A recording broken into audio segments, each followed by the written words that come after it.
Olá, queridos irmãos, que a graça e a paz do nosso Senhor Jesus Cristo reine em nossos corações hoje e sempre. Nós temos uma meditação aqui na Palavra de Deus, que é sobre a verdadeira Igreja de Jesus Cristo. E o texto base para a nossa meditação está em 1 João, capítulo 2, verso 19. Saíram de nós, mas não eram de nós, porque se fossem de nós, ficariam conosco. Mas isto é para que se manifestasse que não são todos de nós. Deus certamente continuará sendo Deus sem a igreja. Mas a igreja não é absolutamente nada sem Deus. A igreja existe para continuar a história de Cristo e não para trilhar os seus próprios caminhos, buscar seus próprios interesses. E isto tanto no aspecto coletivo quanto no aspecto individual. Ninguém está isento deste propósito maior que é continuar a história de Cristo na Terra. Afinal, cada crente é uma igreja, todos nós somos templos do Espírito e todos juntos somos o corpo de Cristo. Jesus nos alertou que haveria sementes ruins no meio das sementes boas. Mateus capítulo 13, versos 24 e 25, diz assim: propôs-lhes outra parábola, dizendo: o reino dos céus é semelhante ao homem que semeia a boa semente no seu campo. Mas, dormindo os homens, veio o seu inimigo e semeou o joio no meio do trigo e retirou-se.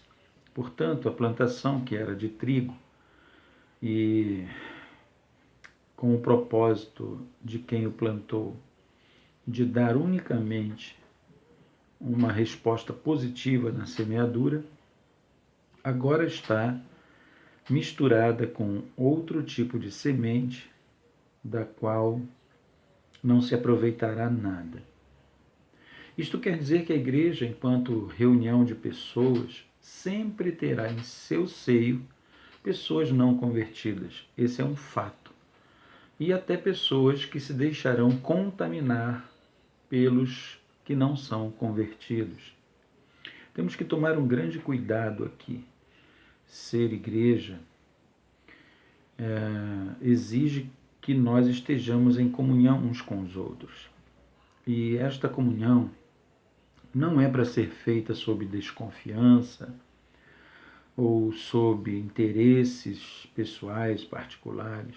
Essa comunhão deve ser feita em amor. Então recebem amor tanto os crentes fiéis que depositam nos pés do Senhor a sua vida e a vivem em verdadeira santificação, quanto recebem amor também os que não são igreja, mas estão na igreja. E para isto, nós podemos aqui evocar a escolha dos 12 apóstolos. Jesus os amava a todos, tinha o seu círculo de amizade mais íntimo, porém, todos eles tinham seus ensinamentos, todos tinham a sua assessoria, todos tinham acesso aos milagres, às explicações mais profundas do reino de Deus, inclusive Judas, que foi aquele que o traiu. Jesus os amou a todos, aqueles que eram igreja verdadeira e aqueles que não eram igreja. Pense bem, aquilo que nos faz igreja é justamente a conversão a Cristo. E a conversão a Cristo nos faz, em todo o tempo, querer parecer com o Senhor Jesus E este querer parecer nada mais é do que o processo de santificação. E a maior ameaça, ou o maior teste de nossa santificação, nós podemos pensar que são as tentações do mundo, ou as provações que passamos, as privações, as dificuldades da vida. Mas, apesar de serem coisas que são importantes e contra as quais nós estamos lutando todos os dias, o maior teste de nossa santificação é não ser contaminado pelas sementes ruins. Porque aquilo que está externo à igreja, naturalmente nós já conseguimos combater aquilo que vem de fora para nos atingir ou nos atacar. Nós já conseguimos identificar de uma forma clara e combater. Mas nós temos dificuldade em combater ou identificar aquilo que está bem próximo, que é familiar, que é natural do dia a dia, que já está na nossa rotina. Nós temos dificuldades de barrar a murmuração se ela começa com alguém que nós acreditamos uma vida devota. Nós temos dificuldade em barrar comentários espúrios se esses comentários são alimentados por quem deveria primar por uma linguagem mais sã. E dessa feita, então, nós temos uma grande dificuldade contra as sementes ruins, contra as palavras que parecem ser vindas de uma boa fonte e que nós não conseguimos identificar como semente ruim. Em 1 Timóteo capítulo 1, verso 19 e 20, nós encontramos assim: conservando a fé e a boa consciência, a qual alguns, rejeitando, fizeram naufrágio na fé. E entre esses foram Himeneu e Alexandre, os quais entreguei a Satanás para que aprendam a não blasfemar. O apóstolo Paulo falava de pessoas específicas, assim também como o apóstolo João, no versículo que nós citamos aqui no princípio, 1 João 2,19, que diz assim: saíram de nós, mas não eram de nós, porque se fossem de nós, ficariam conosco, mas isto é para que se manifestasse que não são todos de nós. Eles falaram a pessoas específicas. Eles sabiam quem eram essas pessoas. O apóstolo João testifica que essas pessoas que eles identificaram ali, ou que ele identificara, eram pessoas que haviam apostatado da fé e provado com isso que nunca tinham participado da igreja. Já Paulo entrega a Himeneu e Alexandre nas mãos de Satanás, e alguém pode pensar que isso é uma coisa terrível. Não, na verdade é uma disciplina, porque ser uma pessoa afastada da comunhão da igreja é expor justamente esta pessoa aos ataques de Satanás de uma forma mais aberta. Mas Paulo tem um sentido para tudo aquilo, né? Para que aprendam a não blasfemar. Ele tinha a esperança de que essas pessoas pudessem retornar ao seio da igreja com uma lição aprendida. Já João diz que aqueles que saíram definitivamente, para que se manifestasse que eles não eram da igreja. Dentre todas as verdades que nós podemos identificar sobre esse assunto, nós podemos aqui fazer uma divisão em duas vertentes. A primeira é que as sementes ruins podem trazer desconforto e embaraço à igreja. A igreja pode criar disciplinas de inúmeras maneiras, e até mesmo de forma extrema, excluindo pessoas que não se adequam e que persistem em comportamentos continuados no erro e que se configuram como perigo espiritual para toda a comunidade cristã. Semelhante ao que aconteceu em 1 Coríntios capítulo 5, versos 3 ao 6, onde nós encontramos: eu, na verdade, ainda que ausente no corpo, mas presente no espírito, já determinei, como se estivesse presente, que o tal que praticou este ato, em nome de nosso Senhor Jesus Cristo, junto com vocês, pelo poder de nosso Senhor Jesus Cristo, seja este tal entregue a Satanás para a destruição da carne, para que o espírito seja salvo no dia do Senhor Jesus. Não é boa a vossa jactância?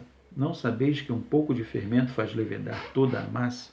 Quer dizer, a igreja produz disciplina para exercer quando uma pessoa deliberadamente se lança na prática do pecado.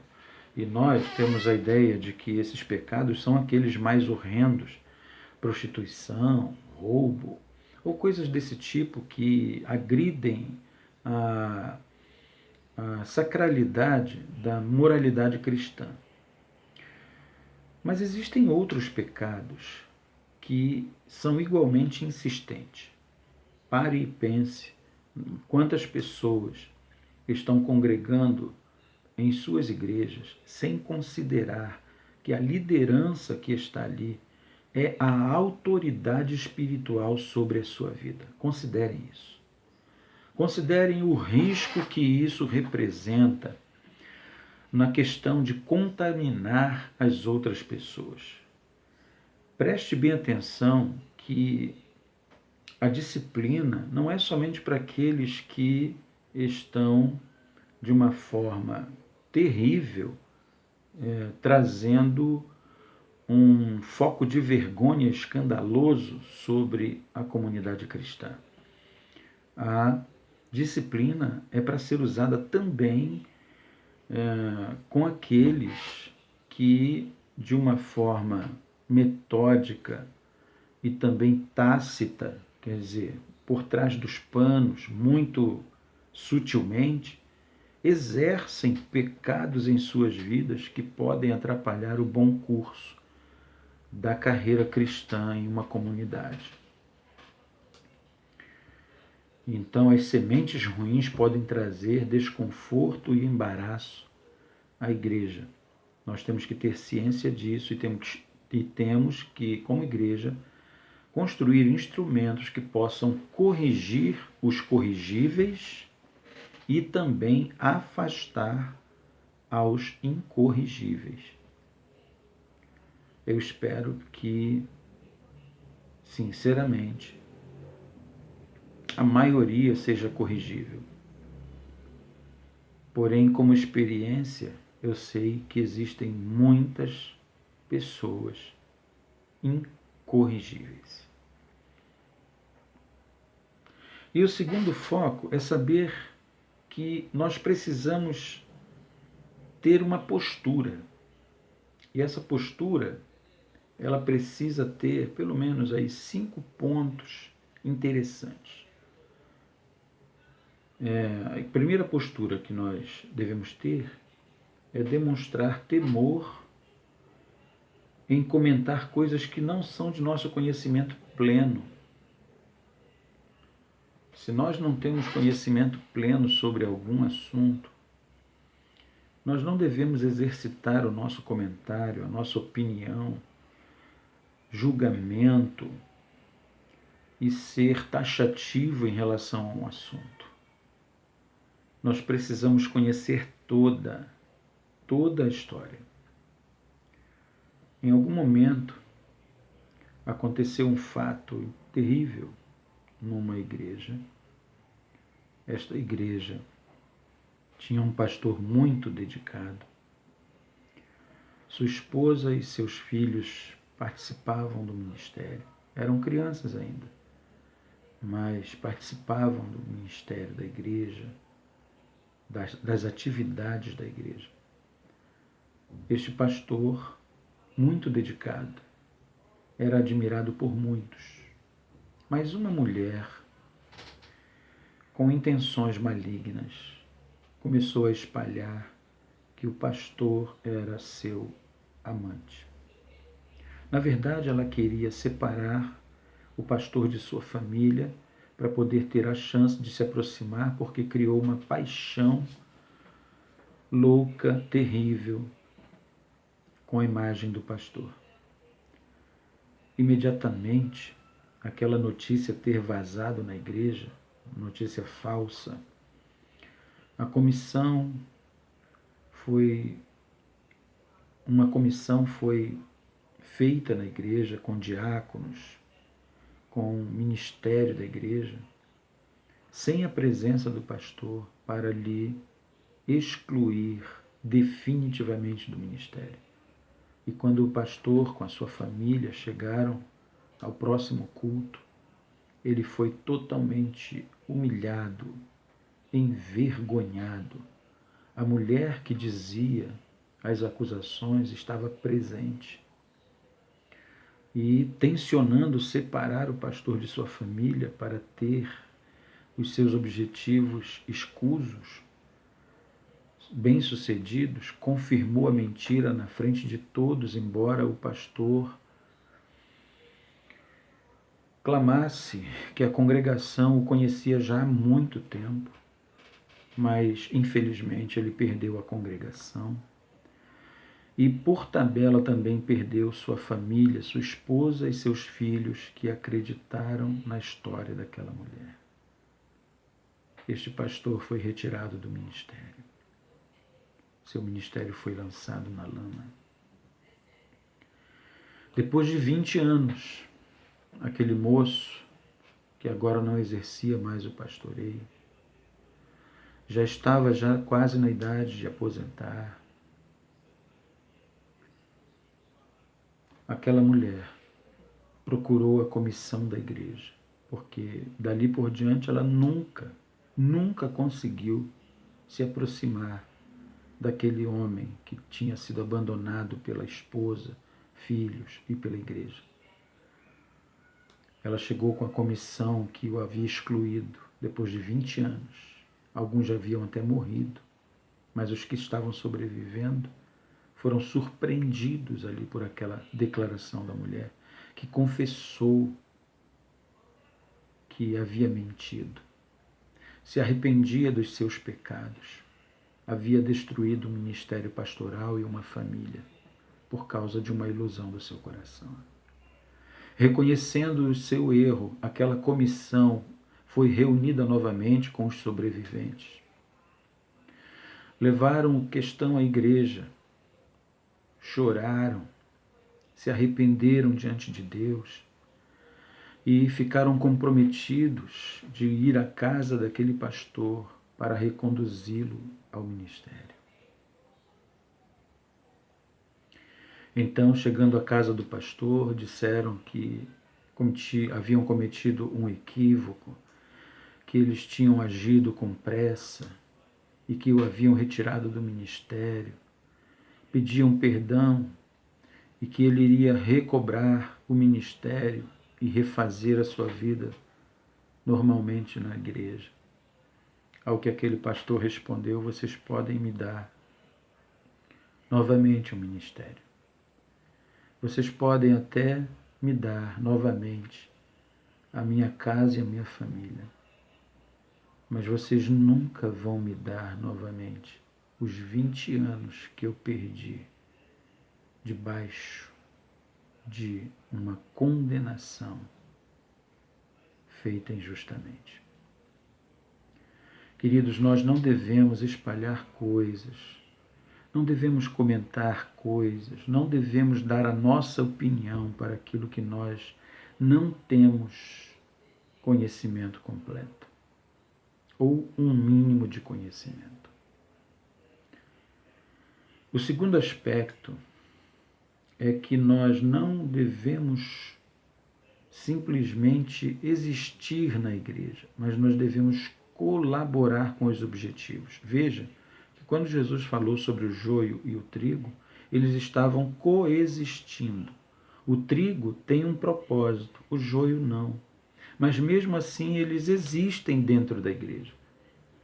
Então o objetivo de nós juntarmos pessoas para adorarmos a Deus num culto não é apenas que essas pessoas existam nesta reunião, mas que elas colaborem com o objetivo. Cada crente deverá ser um missionário, cada crente tem um dom dado por Deus, embora muitos crentes ainda não saibam qual dom Deus lhes deu, mas cada crente está comprometido com um objetivo.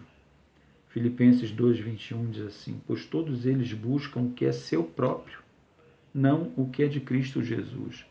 Existir dentro da igreja é uma coisa que nos leva somente a querer os nossos próprios interesses, mas colaborar com o objetivo da igreja faz com que nós adentremos dentro do objetivo dessa igreja, dentro do propósito dessa igreja. Terceiro aspecto é que nós devemos mostrar sempre frutos em nossas vidas. Frutos são resultados, irmãos. Uma árvore frutífera, ela não dá fruto da noite para o dia. Ela tem um trabalho, ela tem um período de tempo para cumprir. Ela tem as estações certas para poder estar trabalhando para que o fruto venha. Quando a palavra de Deus diz que nós temos que mostrar frutos de arrependimento, Apocalipse 2:21 diz assim: dei-lhe tempo para que se arrependesse. Ela, todavia, não quer arrepender-se da sua prostituição. É assim que acontece. Deus nos dá tempo para podermos produzir frutos dignos para Ele. E se nós não respeitamos isso, acabamos dando qualquer fruto para Deus. E qualquer fruto não agrada a Deus, mas frutos dignos de arrependimento. O arrependimento é aquilo que não somente nos faz desviar do erro, mas também fazer uma reparação dos nossos erros. O salmista diz assim: que darei ao Senhor por todos os seus benefícios? É uma pergunta retórica, mas que acerta o alvo, pois ele está dizendo ali que ele está procurando fazer o melhor para reparar todo o mal que já fez à obra de Deus. O quarto aspecto é que nós devemos renovar a nossa mente com os valores dos céus. Renovar a nossa mente com os valores dos céus é algo que está descrito em 2 Pedro, capítulo 1, versos 5 ao 9, onde diz assim: por isso mesmo, vós, reunindo toda a vossa diligência, associai com a vossa fé a virtude, com a virtude o conhecimento, com o conhecimento o domínio próprio, com o domínio próprio a perseverança, com a perseverança a piedade, com a piedade a fraternidade, com a fraternidade o amor. Porque estas coisas existindo em vós e em vós aumentando, fazem com que não sejais nem inativos, nem infrutuosos no pleno conhecimento de nosso Senhor Jesus Cristo, pois aquele a quem estas coisas não estão presentes é cego, vendo só o que está perto, esquecido da purificação de seus pecados de outrora. Renovar a nossa mente com os valores dos céus não é saber que valores são esses simploriamente, mas é executá-los em nossa vida. E o quinto aspecto, talvez seja aquele que norteie todos os outros quatro que nós já citamos, é o que diz que nós devemos nos comportar com santidade. Hebreus 12:14 diz assim: segui a paz com todos e a santificação, sem a qual ninguém verá o Senhor. Então você pode ter propósitos, objetivos, planos, metas, mas se eles não forem traçados no trilho da santificação, nada disso vai adiantar. Nenhuma dessas coisas vai adiantar. E a santificação é justamente essa vitória sobre os nossos desejos, sobre as nossas preferências, sobre as nossas fraquezas, sobre todas as nossas coisas humanas que querem se apoderar de nós enquanto filhos de Deus. E a conclusão de tudo isso é que a verdadeira igreja de Cristo, ela nunca sai da presença de Cristo. É algo que Teólogos debatem, estudiosos debatem se a salvação se perde, se a salvação não se perde. Mas um fato que é incontestável é que quem é de Cristo,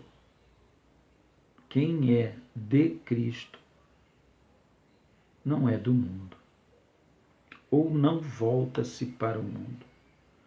E todo aquele que se desvia e não volta, ou que ouve, se alegra e logo se entristece com a palavra, que se decepciona e se afasta de Cristo definitivamente, ou que deixa a fé e abraça outra fé espúria, e vive nos seus caminhos até o fim de sua vida, estes, irmãos, não eram verdadeira igreja. Não podiam ser chamados de salvos, porque definitivamente o salvo persevera. Ser fiel até a morte, dar-te-ei a coroa da vida. A nossa perseverança não é 1 mês, 2 meses, 1 ano, 2 anos, é até a morte. Só sai da igreja quem nunca foi igreja. Um provérbio árabe diz o seguinte: pode-se levar o cavalo até o bebedouro, mas não se pode obrigá-lo a beber. Há pessoas que vão até o bebedouro, a fonte de água da vida, mas não a bebem. E nós que estamos nos considerando, sendo testificado dentro de nós pelo Espírito Santo que somos filhos de Deus, nós não devemos ficar na fonte sem sorver este líquido precioso. Beba da água da vida. A água da vida gera vida, como já diz o seu próprio nome. E esta vida é o que te garante ser a verdadeira igreja de Jesus. Irmãos, que Deus vos abençoe e que o Espírito Santo complete a compreensão desta palavra em teu coração. Amém.